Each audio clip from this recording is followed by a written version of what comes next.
I want to tell you a little about how I started working on conceptual metaphor. This is a true story. In 1978, I was teaching an undergraduate seminar with 5 students. At the time, I was interested in what it was called an art form in America called performance art, and I was giving an undergraduate seminar in performance art and linguistics. And in there, we went through various topics, reading papers on those topics. And on the day that we were to read a paper on metaphor, it was a very cold, rainy day. We all sat around a little table. There were 5 students. And one woman in the class came in a little bit late, and it was raining, so she was all wet, and she was crying. Okay? And we tried not to notice that she was crying, which was difficult because she was sitting at the table right here, okay? Right there. And, so we went on with the class, and I said, well, okay, on page so-and-so, Professor so-and-so claims the following. What do you think of this? We go look around the room. We all look at her, and she says, I can't do this today. I've got a metaphor problem with my boyfriend. And she looks around and she says, maybe you can help. Well, this was Berkeley in 1970s. We said, of course. We formed what was called a little group for group therapy. And we said, okay, tell us your problem. She said, well, on the way to class, I was walking with my boyfriend, and he said something that upset me. He said that our relationship had hit a dead-end street. A dead-end street. Right? And he said, I don't really understand this very well. Maybe you can help me understand it. So we said, look, if it's hit a dead-end street, you can't keep going the way you've been going. You may have to turn back. And then we realized that English had a lot of expressions in which love was seen as a kind of journey. So, for example, you could say of a love relationship, it's been a long, bumpy road. You could say things like, we're going in different directions. We're at a crossroads in the relationship. You could say the marriage is on the rocks.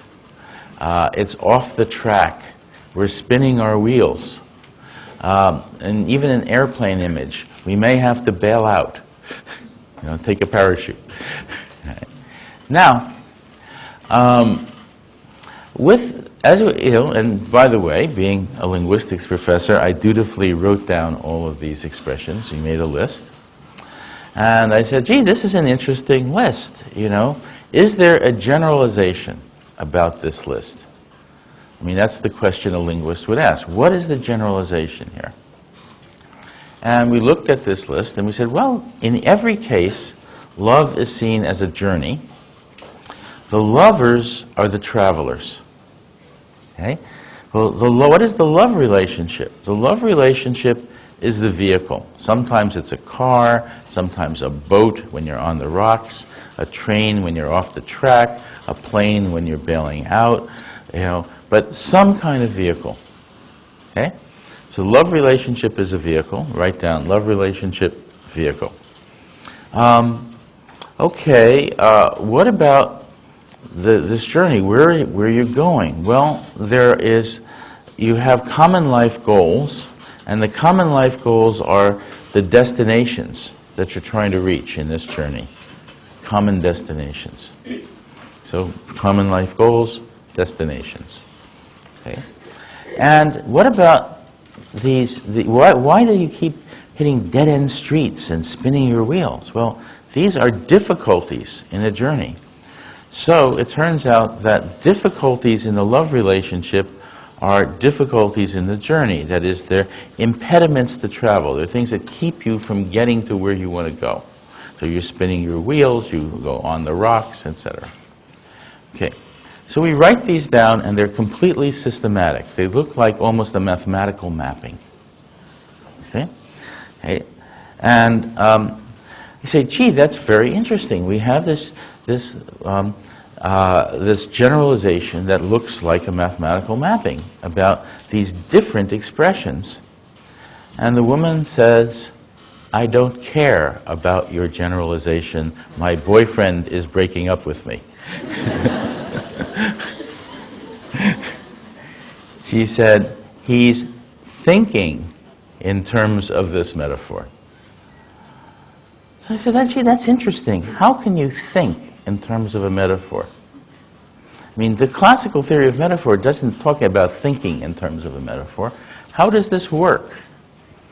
So we looked at a case. We said, okay, let's suppose you take something like, we're spinning our wheels in this relationship. What do we know about spinning the wheels? Well, there's an image. The image is that there's a car, and the wheels are turning. Is the car moving? The car is not moving. It's stuck.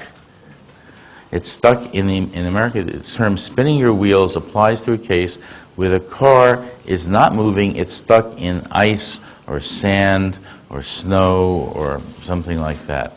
The wheels are digging in, and the more you turn them, the more they dig in. Okay? So in this case, what you have is the vehicle is not moving. You put a lot of energy into getting it moving. You're trying to rock the car, move it, or get the wheels going, and so on. And you feel frustrated. Okay? Now, what about in a love relationship? When you say we're spinning our wheels in this relationship, it means the relationship is not going anywhere. No progress toward common life goals. Secondly, it means you're putting a lot of energy. You want it to go somewhere. You're putting energy into it, and you feel frustrated. That is, the reasoning that you do about travel is being mapped onto the reasoning you do about love via this mathematical mapping that covers our travel. The vehicle is the relationship, and so on. So the idea here is that to understand the use of dead-end street, which means that you can't keep going the way you've been going. You have to do something else, either give up the relationship or turn and go some other direction. Okay? You have to do something else. That is the inference. There's an inference. It's said for a reason. It's said for that reason. Now, these, by the way, she did not make up with her boyfriend. But she found somebody else later on. She got a job, she got her PhD, she got married to a very nice man, and she's fine. In fact, she's a chairman of a department.